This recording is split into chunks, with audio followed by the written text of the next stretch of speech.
Time for an update of News Extra now. It is brought to you by Gearing Civic Center, Western Nebraska's premier multi-function facility for 20 years. And with News Extra this morning, here's Kevin Mooney. Thank you, Bill, and good morning, everyone. And we have three gentlemen from Scottsbluff High School here today. We have Derek Deaver, Principal Mike Halley, and Assistant Principal Justin Shaddick here to talk about a big presentation tonight, Mike, in regards to the future of Scottsbluff High School. Yeah, we're trying to get a lot of people to show up here either tonight or on June 5th at 6 o'clock in our boardroom, and our goal is to provide information to a lot of people.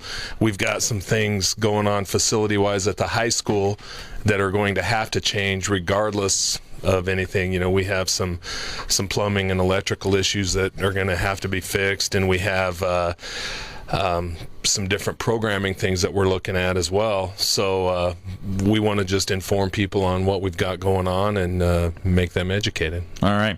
Now, what you guys want to do is kind of convert to kind of a career academy type vision for Scottsbluff High School, right? Right, that's correct. We've got some programming that we're looking at, and a lot of these things we already do, but where we're headed in the future is we're going to streamline some of these things, and we're going to add some things. One of the examples would be a health sciences pathway. We think there's a real need for that in this area, and we think it'll benefit a lot of our kids if we can make things relevant to our kids so that they're very interested in those things, take more ownership in their education, and also help provide a skilled workforce for our community. That's one of our goals. All right, let's move it over there to Justin real quick. When we're talking about this, you guys want kids not only when they're juniors and seniors, but right away when they start as their freshmen, as they transition to the high schools, have a way to explore what they would like to do in their lives, right? Right. We've worked with Dr. Dick down at the middle school to create some more exploratory type classes at the middle school. Once they get up in the high school, their freshman and sophomore year, they're primarily going to focus on exploring, like you said. We hired a freshman counselor this year. That counselor is going to work on doing industry tours, bringing in guest speakers, so students will have exploration into all types of careers and just exposure at that point in time.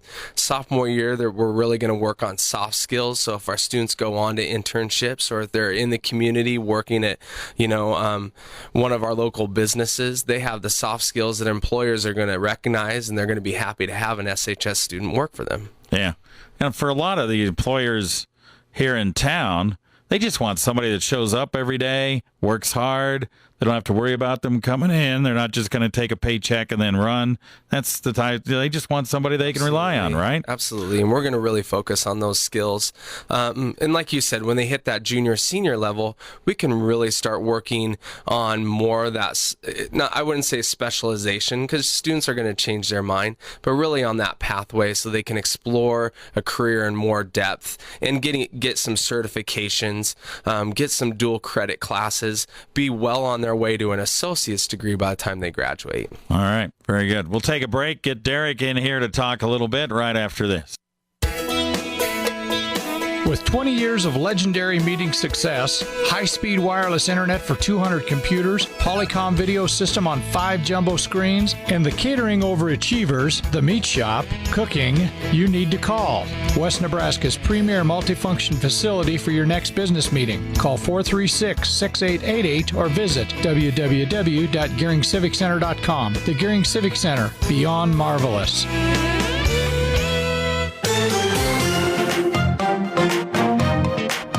All right, we're back on News Extra. We're talking about this big meeting tonight on the future of Scottsbluff High School, 6 p.m. at the Scottsbluff High School Board Room. And we have Justin Shaddick here. We have Mike Halley. We also have Derek Deaver. We've heard from Justin and Mike here before the break. Now we're going to hear from Derek. And part of this, not only to convert to a career academy type high school where kids can actually figure out what they want to do, get training in what they might want to do as they leave high school, even as they go to college, at least have an idea of where they're going. But your classrooms, need to have like a total makeover almost, don't they? Well, Kevin, you hit it right on the head. The building is, over 50 years old, and it was built for the lecture setting. And kids are different today. They're active in things. We want everything designed for learning and not lecturing. So we want it designed that way. So, we have a pod system. Some of the things that Jack Baker's going to show the community of collaborating with other programs and getting away from the traditional thing, and the adaptation of technology in our classroom now, where kids can be working and those things. And again, it makes it relevant to the kids, so they're motivated and they have a purpose. And that's, we have to change it a little bit. It's not like Mr. Hoyle says, get and sit. You don't sit and just get the information. We've got to make it relevant. All right. Interactive is what it boils down to.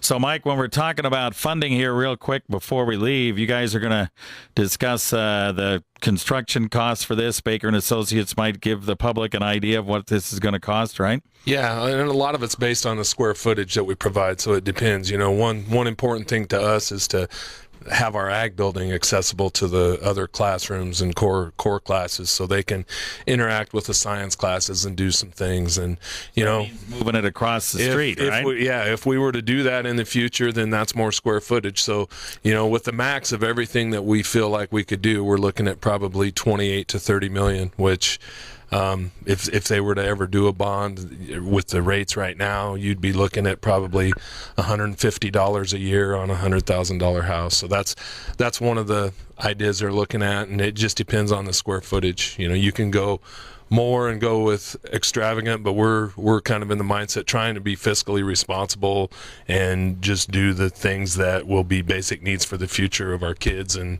our programming. All right, we're running up against time, but one quick thing. You guys have already worked in the community to raise about $750,000 to get this up and going, right? We've worked with a lot of community members when we were working on the Youth Career Connection Grant. Darla Hagum at Twin City Development, and with Jason Stratman and Terry Galswick from WNCC. We've established a lot of good community connections for internships, in-kind donations, putting our kids to work in different areas. So we're going to move on. We didn't receive that grant, but we're moving on with a lot of those concepts that we developed from that grant, and a lot of those tie into the community, and that's what we want to do. We feel our community could be at a crossroads, and it's kind of key as to what the school does to how our community moves forward. So we're trying to provide the best education for our kids so they can stay here and be a very good workforce. All right, very good. All right, guys. Good luck with it tonight. I know John Boswell hit me up at the golf course the other day. He was preaching to me about it right after I got done. So I'm hearing about it a lot. Okay. Well, thank you for having us. You bet. Thank you very much. Appreciate it.